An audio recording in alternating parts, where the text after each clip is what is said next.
Benarkah temuan narkoba di lingkungan kampus ini karena lemahnya pengawasan internal kampus Sumata? Kita bahas bersama Adrianus Meliala, kriminolog Universitas Indonesia. Pak Adrianus, selamat malam. Selamat malam, Mbak. Kaget nggak ada narkoba di lingkungan kampus? Tentu, apalagi karena saya juga orang kampus, ini betul-betul mencoreng wajah kampus Indonesia ini. Ah, Gitu. ini tapi porsinya cukup besar yang kemudian disimpan di kampus.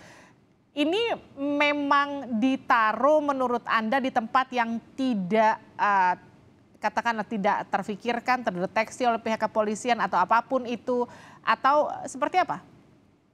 Ya kalau orang bilang ada yang berpikir out of the box, nah ini contohnya nih, ya berpikir terkait dengan sesuatu yang tidak pernah orang lain memikirkan.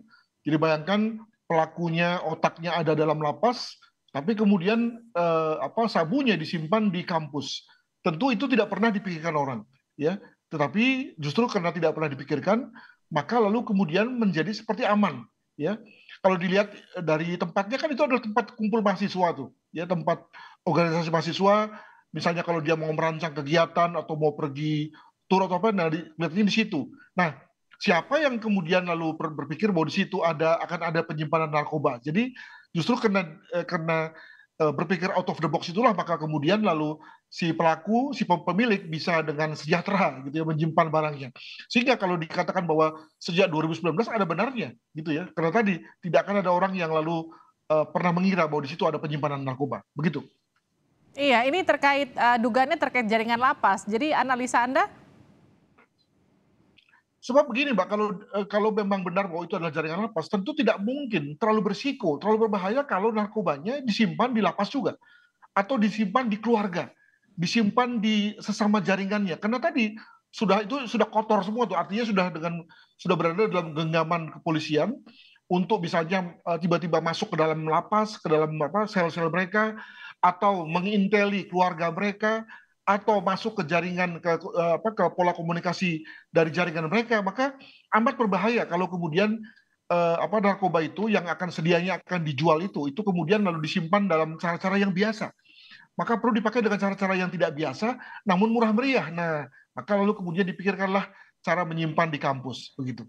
Pak Adrianus, kalau kampus UNM itu kan mengakui lemahnya pengawasan internal.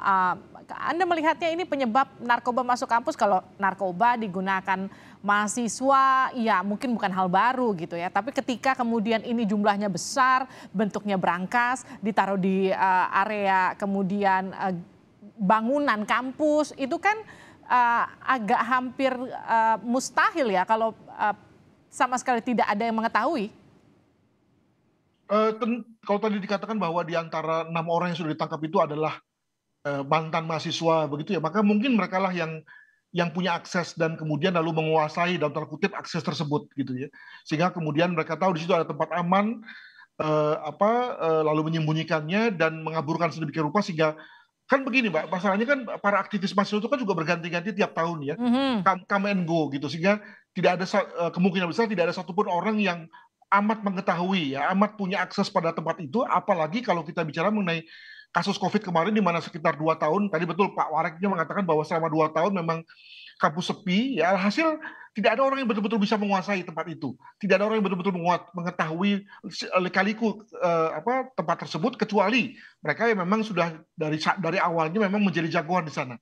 Nah itulah celah yang kemudian menjadikan mereka bisa dengan sejahtera ya, dengan aman sentosa gitu menyimpan barang tersebut. Menutup celah seperti itu apa yang harus dilakukan Pak Adrianus?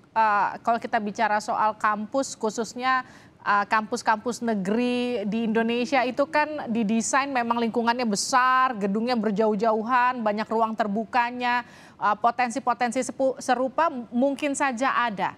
Bukan berarti ada ya, tapi mungkin saja ada. Itu bagaimana kemudian? Ya nggak usah jauh-jauh, itu kampus tempat saya saja itu yang gambarnya ada di belakang saya ini juga mudah sekali untuk dikerjai ya. Karena kampus saya di UI misalnya banyak sekali hutan-hutan, amat mudah bagi orang untuk misalnya meletakkan bungkusan di atas pohon gitu ya. Atau misalnya menyimpan senjata di balik-balik semak-semak, mungkin sekali. Maka memang ada 2 hal yang menjadi deterrence. Yang pertama adalah adanya akses masuk dan keluar yang terjaga, yang termonitor. Ya, jangan biarkan ada akses masuk yang kemudian siapapun bisa bisa lalu lalang tanpa termonitor oleh CCTV misalnya atau oleh satpam, sebab itu akan membuat amat rawan. Yang kedua adalah kita pakai alat bantu. Hmm. Nah, sekarang sedang model ini sedang tren penggunaan CCTV. Ini alat yang murah meriah, penggunaan listriknya rendah, tapi daya rekamnya luar biasa. Nah, saya kira itu hal yang perlu dilakukan oleh banyak kampus yang memakai metode kampus besar ya, banyak gedung yang mungkin kurang terpakai ya, sebab kalau disuruh mengunci tentu nggak mungkin ya, tapi dengan adanya bantuan CCTV di mana mereka bisa memantau semua pergerakan, saya kira akan bisa membantu mengurangi ya, memperkecil jika ada orang yang menyalahgunakan melalui penyimpanan benda-benda seperti ini. Begitu. Terkait dengan jaringan lapas dan juga jaringan Malaysia, bagaimana kemudian mendeteksi pola-pola yang tadi Anda sempat mention out of the box seperti ini? Itu sih sudah biasa ya, teman-teman di lapas itu lalu kemudian mencari cara dengan segala cara gitu untuk bisa mengendalikan jaringannya. Nah, tentu dalam hal ini kita sudah masuk pada ranah yang lain nih, yakni sejauh mana teman-teman lapas itu bisa mengendalikan ya, bisa mengurangi, mencegah, bahkan menutup sama sekali kemungkinan adanya handphone masuk ke dalam lapas Oke. atau baterai dan seterusnya, sebab itu memang nggak boleh karena artinya kalau memang ada yang harus dituding ya pihak jajaran lapas. Nah, masalahnya adalah nggak enak juga kita tiap kali menuding mereka gitu ya, karena memang ini adu kelihayan ya antara orang yang berusaha untuk membatasi akses tersebut dan orang yang dengan segala cara kemudian berusaha memasukkannya begitu. Oke, terima kasih Pak Adrianus Meliala telah bergabung bersama kami di Sapa Indonesia Malam. Terima kasih.